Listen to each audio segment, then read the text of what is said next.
नमस्कार, बहुत स्वागत है आपका। पुराणों में माघ महीने को बड़ा ही पुण्यदायी महीना माना गया है और इस महीने में स्नान और दान करना बहुत उत्तम माना जाता है। कहा जाता है कि माघ के महीने में स्नान किया जाए, व्रत और दान किया जाए तो अन्य महीनों से कहीं अधिक फल मिलता है और इस महीने की शुक्ल पक्ष की एकादशी तिथि का भी विशेष महत्व है। तो जया एकादशी माघ महीने के शुक्ल पक्ष की एकादशी को कहते हैं। इस दिन व्रत रखा जाता है श्री हरि विष्णु की पूजा के साथ। तो जया एकादशी शास्त्रों में बताया गया है कि जो व्यक्ति श्रद्धा पूर्वक इस व्रत को करता है उसे मृत्यु के बाद भूत प्रेत नहीं बनना पड़ता।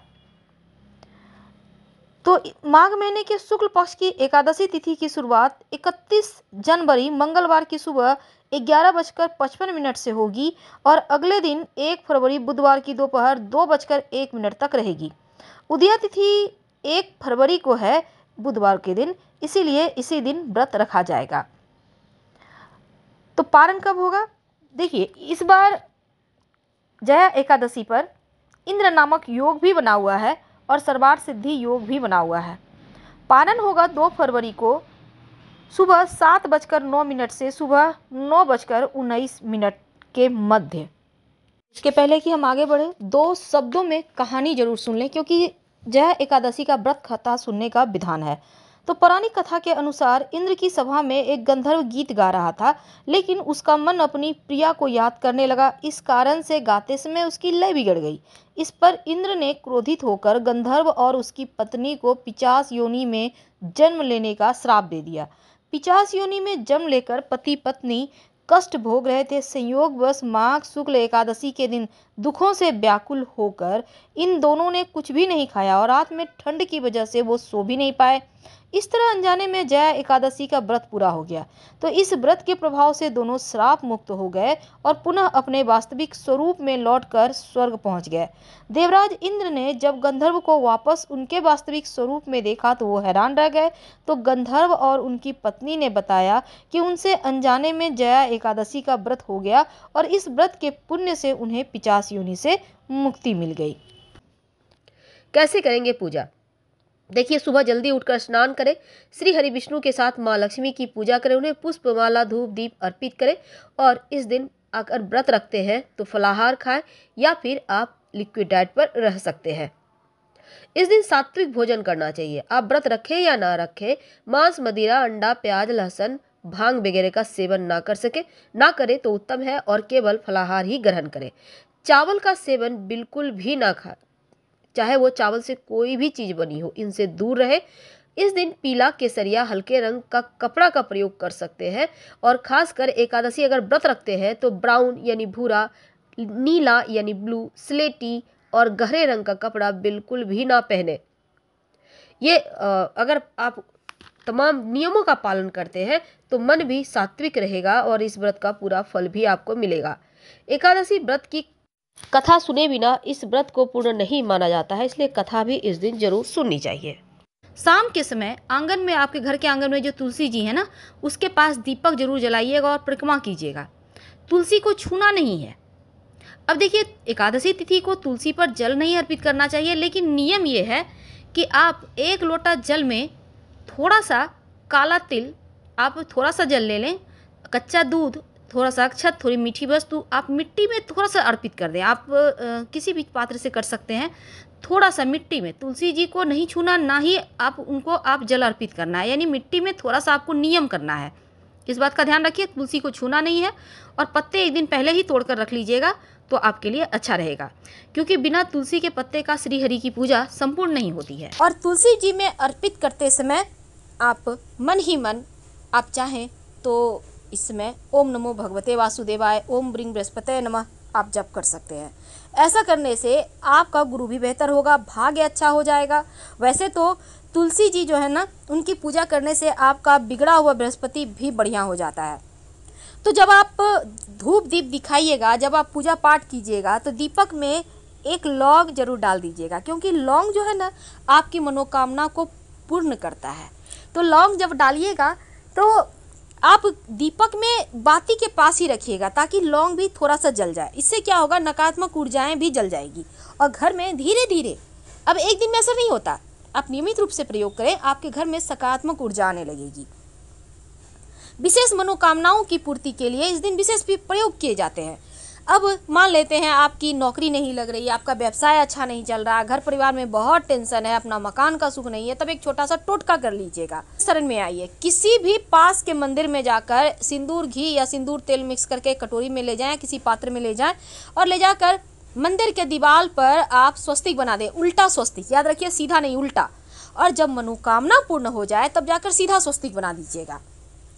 उल्टा स्वस्तिक जो बनाइएगा उसमें बनाते समय अपने मन की बातें भगवान से कहिएगा कि प्रभु आपको नौकरी नहीं मिल रहा है तो बोलिए भगवान हमें कोई अच्छा सा जॉब दिला दो, और फिर आप उनको प्रणाम कीजिए, घर आ जाइए। जब पूरा हो जाए मन्नत तब सीधा स्वस्तिक किसी भी मंदिर में, अब जरूरी नहीं है कि उसी मंदिर में आपको बनाना है, आप कहीं और हैं तब क्या करेंगे, तब किसी भी मंदिर के दीवार पर सीधा स्वस्तिक बना दें, क्योंकि भगवान तो सब जगह एक ही है। बहुत सिंपल प्रयोग है और भगवान को आप चाहें तो कुछ मीठी वस्तु का प्रसाद का भोग लगा दीजिएगा। लेकिन एक बात याद रखिएगा, जब आप श्री हरि की पूजा करेंगे तो एक सिक्का उनको जरूर अर्पित कीजिएगा। सिक्का कोई भी हो सकता है, 1 का, 5 का या 10 रुपये का, कोई भी सिक्का, पर उनकी पूजा में सिक्का जरूर रखें। बिना दक्षिणा का पूजा ही पूर्ण नहीं होगा। और सिक्के को संभाल के रखें, अपने धन के स्थान पर रख सकते हैं, पर्स में रख सकते हैं, धन बढ़ाएगा। और साथ ही तुलसी के पत्ते पर हल्दी से श्रृंग लिखिए। श्रृंग माँ लक्ष्मी का मंत्र है, बीज मंत्र, और इस मंत्र की शक्ति बहुत है। और लिखने के बाद तुलसी के पत्ते को आप चाहें तो अपने माथे पर या नाभि पर रख के रात में सो सकते हैं, या आप संभाल कर अपने तकिए के नीचे रख लें, अगले दिन मिट्टी में दबा दीजिएगा। आपको जीवन की तमाम परेशानियों को ये तुलसी का पत्ता दूर करेगा। वैसे तो देखिए, श्रद्धा हो, भक्ति हो तो फिर हर एक वस्तु आपको लाभ देती है। तुलसी जी के नीचे एक दिया शाम में जलाइएगा जरूर। लेकिन तुलसी जी में आज के दिन अगर एक कच्चा सूत यानी मौली धागा आप अपनी मनोकामना कहकर बांध देते हैं तो आपकी मनोकामना भी पूर्ण होती है, और ये कच्चा सूत आपकी रक्षा करता है चारों दिशाओं से। व्रत रखने से आपके तमाम दोष पाप समाप्त हो जाते हैं, और आपके पितृ लोगों को भी उनके जो पाप हैं, जो वो कष्ट भोग रहे हैं, उनसे मुक्ति मिलकर वो बैकुंठ धाम को जाते हैं। पीपल के नीचे तो दिया जलाना ही है, लेकिन क्या आपको पता है बिल्वपत्र के पेड़ के नीचे अगर इस दिन एक मन्नत का दिया जला दें तो आपके सभी दोष भी समाप्त होते हैं, जीवन के कष्ट मिटते हैं। आप जलाएंगे, एक मिट्टी का दिया ले लें, 2 मुखा दिया यानी 2 बाती होगी, उसमें एक चावल का दाना रख दें और घी का दिया होगा, जाकर कहीं भी बेलपत्री के पेड़ के नीचे जला दीजिएगा। आपके जीवन की हर मुश्किलों से आपको बाहर निकलने के रास्ते मिलेंगे।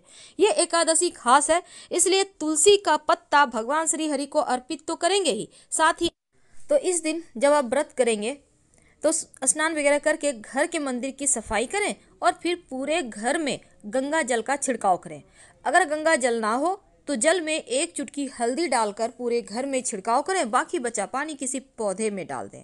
फिर भगवान को गंगा जल से अभिषेक करें, उन्हें स्वच्छ वस्त्र अर्पित करें और फिर प्रतिमा को रोली और सिंदूर का टीका लगाएं। तुलसी के पत्ते या पुष्प भी अर्पित करें। इस तिथि के दिन पूजन में भगवान को आप पीले पुष्प जरूर अर्पित कीजिएगा। और एकादशी तिथि के दिन पीपल के पेड़ के नीचे दीपक जलाने का विधान है। इस दिन पीपल के पेड़ की पूजा करने का भी विधान है, क्योंकि धार्मिक मान्यताओं के अनुसार पीपल के पेड़ में देवी देवताओं का वास होता है, और इसलिए ऐसा करने से आपकी समस्त समस्या दूर होती है और देवताओं का आशीर्वाद मिलता है। अगर आर्थिक समस्याएं ज़्यादा परेशान कर रहा है तो आप तुलसी के पौधे की पूजा जरूर करें, और ये पूजा आप शाम में खासकर तुलसी के नीचे आप शुद्ध घी का दिया जरूर जलाइएगा। शास्त्रों में कहा गया है कि एकादशी तिथि पर तुलसी के वृक्ष को नहीं छूना चाहिए, लेकिन आप उसकी जड़ में मिट्टी में पूजा कर सकते हैं।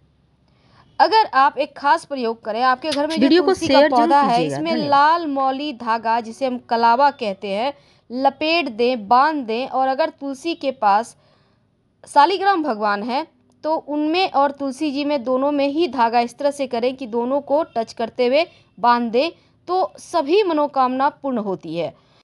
तो याद रखिए, भगवान की पूजा में आपको पीले रंग का पुष्प, फल, वस्त्र जरूर अर्पित करना है। श्री हरि की कृपा से समस्त मनोकामनाएं पूर्ण होगी। और भगवान को जब आप शाम के समय यानी रात में जब आप दिया जलाएंगे, रात 11 से 1 के बीच ही जलाइएगा। और अगर आप चाहें तो पूरी रात भी दिया जले, ऐसी व्यवस्था कर सकते हैं। तो इस तिथि का व्रत रखने से माना जाता है कि मोक्ष की प्राप्ति होती है मरने के बाद। फिलहाल आपसे विदा लेते हैं। जानकारी अच्छी लगे तब लाइक कर सब्सक्राइब करें। हर हर महादेव। धन्यवाद।